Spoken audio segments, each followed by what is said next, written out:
दोस्तों, जब से अमेरिका और पश्चिमी देशों ने यूक्रेन पर हमला करने की वजह से रूस पर तमाम प्रतिबंध लगाए हैं, तब से भारत रूस के साथ खड़ा है और हम अपने द्विपक्षीय संबंध मजबूत कर रहे हैं। जिसकी कड़ी में भारत ने रूस के साथ अपना व्यापार भारतीय रुपए का इस्तेमाल करके करने का फैसला लिया, ताकि दोनों देशों की करेंसी का इस्तेमाल करने की वजह से अमेरिका भारत और रूस के व्यापार में परेशानी न खड़ी कर सके। जिसके तहत अगले हफ्ते भारत और रूस रूपी रूबल ट्रेड मैकेनिज्म के तहत पहली बार अपने ट्रेड को सेटल करेंगे, जब रूस को भारतीय एक्सपोर्टर्स द्वारा पहली शिपमेंट भेजी जाएगी, जिससे इस सिस्टम की गुणवत्ता और क्षमता का सही अंदाजा लग सकेगा और तब जाकर इसमें और ज्यादा विकास किया जा पाएगा। भारत और रूस रूपी रूबल ट्रेड मैकेनिज्म की स्थापना के लिए पिछले कई महीनों से काम कर रहे थे, जिसके तहत लगातार मीटिंग्स और बातचीत की जा रही थी। कुछ महीने पहले ही आरबीआई द्वारा इस सिस्टम को लॉन्च किया गया था, लेकिन अब जाकर अगले हफ्ते पहली बार इसके तहत कोई शिपमेंट भेजी जाएगी, जो कि काफी बड़ी बात है। लोकल करेंसी में व्यापार करने का सिस्टम तैयार करना भारत और रूस दोनों के लिए ही काफी ज्यादा महत्वपूर्ण था, क्योंकि यही एक रास्ता है जिससे भारत अमेरिका और पश्चिमी देशों के दबाव से हटकर रूस के साथ स्वतंत्रता से अपना व्यापार जारी रख सकता है,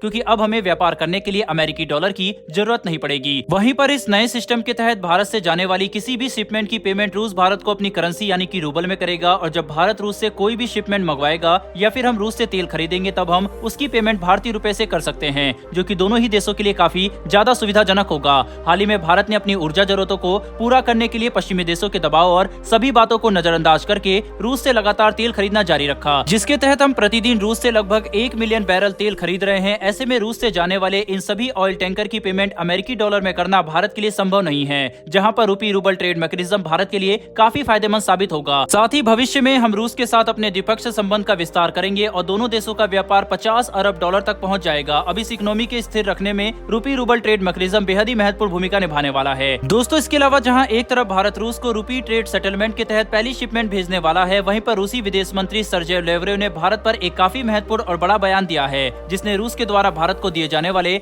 समर्थन पर मुहर लगा दी है। जिसके तहत रूसी विदेश मंत्री ने बयान जारी करके ये बात एक बार फिर से दोहराई है कि वे भारत की संयुक्त राष्ट्र सुरक्षा परिषद में स्थायी सदस्यता का पूरा समर्थन करते हैं। रूस की तरफ से ऐसे बयान तब सामने आ रहे हैं जब भारत G20 की प्रेसिडेंट के तौर पर 14 और 15 दिसंबर को दो बेहद ही महत्वपूर्ण मीटिंग का आयोजन कर रहा है, जो कि अंतर्राष्ट्रीय स्तर के महत्वपूर्ण मुद्दों के बारे में है। ऐसे में रूस का भारत का समर्थन देना इस बात को दर्शाता है कि दोनों देशों के बीच की म्यूचुअल अंडरस्टैंडिंग काफी ज्यादा मजबूत है। यूएनएससी की स्थायी सदस्यता पर रूस भारत को हमेशा से ही समर्थन देता आया है, लेकिन अब रूस का एक बार फिर से इस तरह के बयान जारी करना इस बात की तरफ इशारा करते हैं कि भविष्य में संयुक्त राष्ट्र सुरक्षा परिषद का विस्तार किया जा सकता है, जो कि काफी जल्दी होने की संभावना है, क्योंकि जिस तरह से संयुक्त राष्ट्र और यूएनएससी वैश्विक मुद्दों को सुलझाने में असफल रहा, इससे पूरी दुनिया काफी नाराज है और विश्व का हर देश चाहता है कि संयुक्त राष्ट्र में रिफॉर्म किए जाए, ताकि हर देश को बराबर का अधिकार मिल सके। वहीं जो भी फैसले किए जाने वाले हैं, उनमें हर देश का योगदान हो, न कि सिर्फ गिने चुने देशों का, जो कि अपने आप को सबसे ज्यादा विकसित और शक्तिशाली मानते हैं। भारत ये बात हमेशा से कहता आया है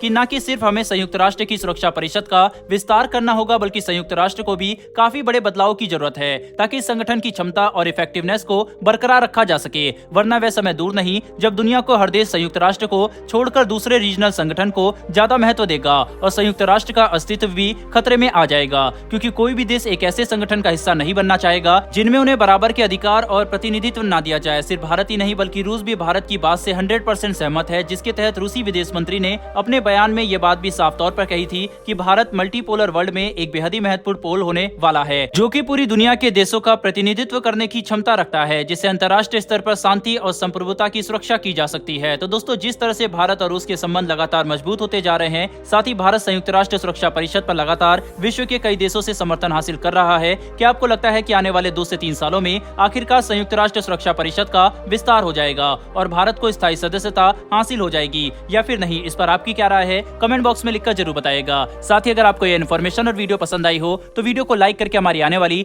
डेली ऐसी वीडियो के लिए चैनल को सब्सक्राइब कर बेल नोटिफिकेशन अवश्य दबा ले। फिर मिलेंगे ऐसी एक नई वीडियो के साथ। धन्यवाद। जय हिंद।